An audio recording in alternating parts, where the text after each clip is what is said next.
Hello everybody, I hope you're doing good today. This video will contain copyrighted material being used underneath Fair Use Act for educational purposes. It will also contain public documents that are easily accessible to anybody with the internet connection. First I want to say there's a lot of people out there that's doing a lot of great work. Mark Wilson, Rock Lover, A Truth Shall Set You Free, and there's many more people that wish not to be named. And I gotta say to you all, you're all great. Thank you very much.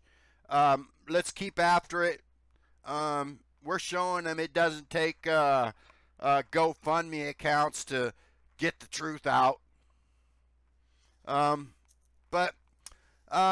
Truth Shall Set You Free posted a link to me, and I clicked on it, and then I clicked on another link on that page to led me to another page, and I clicked on a link to that page. That led me to this, the quarterly report required by the Security Exchange Commission for Metatron Inc., dated November 12th, 2017. Like I said, there's a lot of people doing a lot of great work, and I'll tell you what, folks, it's all tied to the Mennonite Church. And if you Google Mennonites and the CIA, you'll see they've been pushing drugs and smuggling drugs for years through Mexico, throughout all the world. And we suspect that me, Mark, Rock Lover, A Truth Shall Set You Free, many of us, after hours and hours and hours of research, have come to the conclusion that Metatron is just a front. Nothing more than a front for these major corporations to hide behind. Okay? When you try to dig into it, it's very hard to dig into them. But this report led me to some new information. Now, trust me, this is all tied in with some very huge corporations.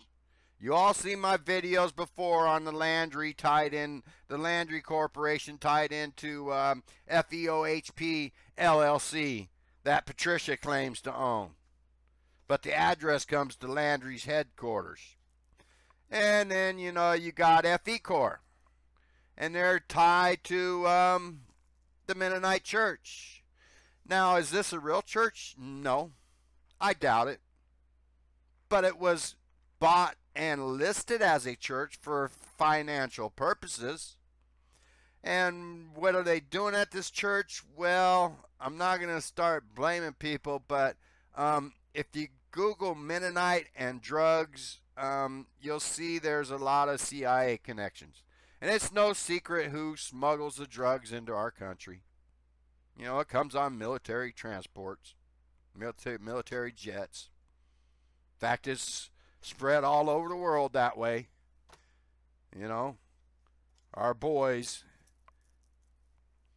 going to defend our freedoms when they don't really know they're part of the CIA and the corrupt organizations that run this world.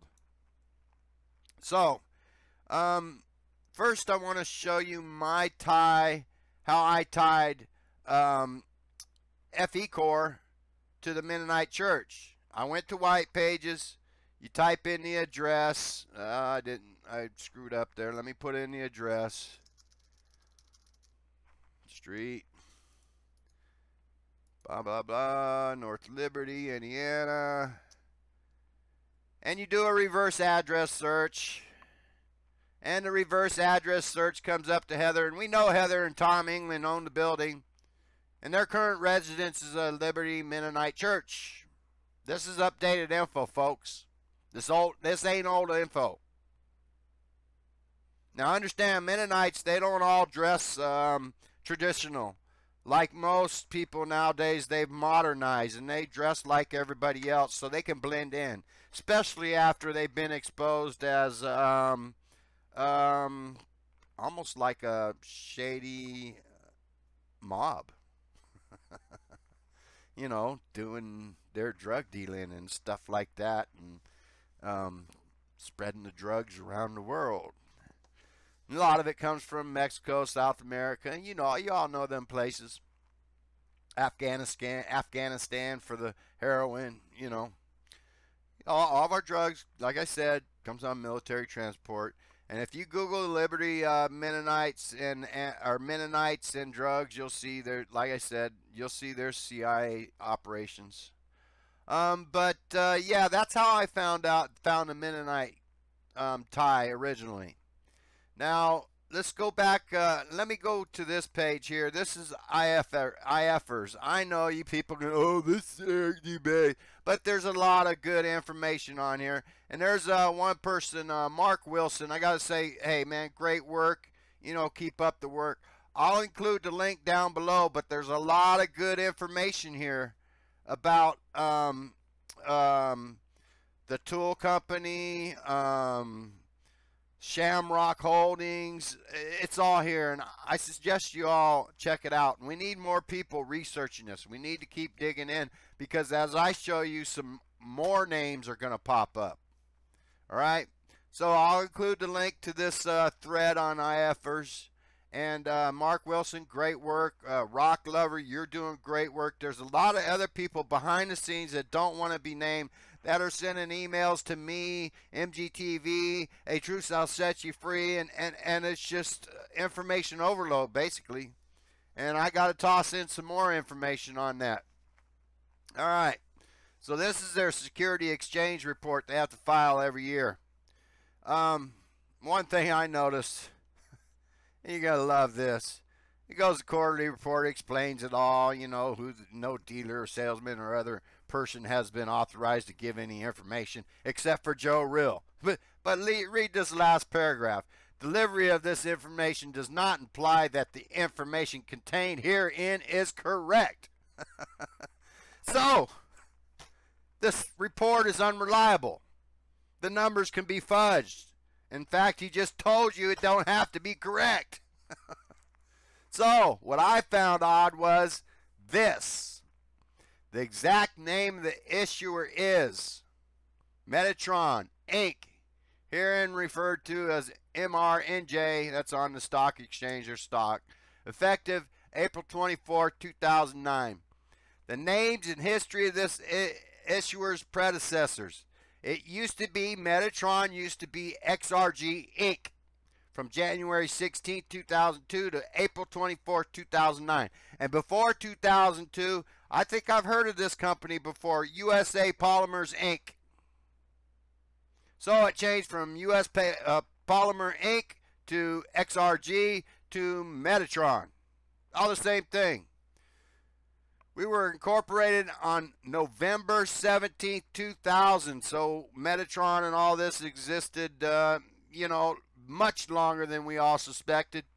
As US Polymers Inc., we changed our name to XRG Inc. and began operations as a holding company that owns subsidiary interstate trucking companies on July 23, 2001. On March 24, 2009, we entered into a joint venture agreement with Arcom, yet another name, under which we have pursued our current business strategy. And I've said it before, I don't think that Joseph Rill is the owner. He's just the CEO.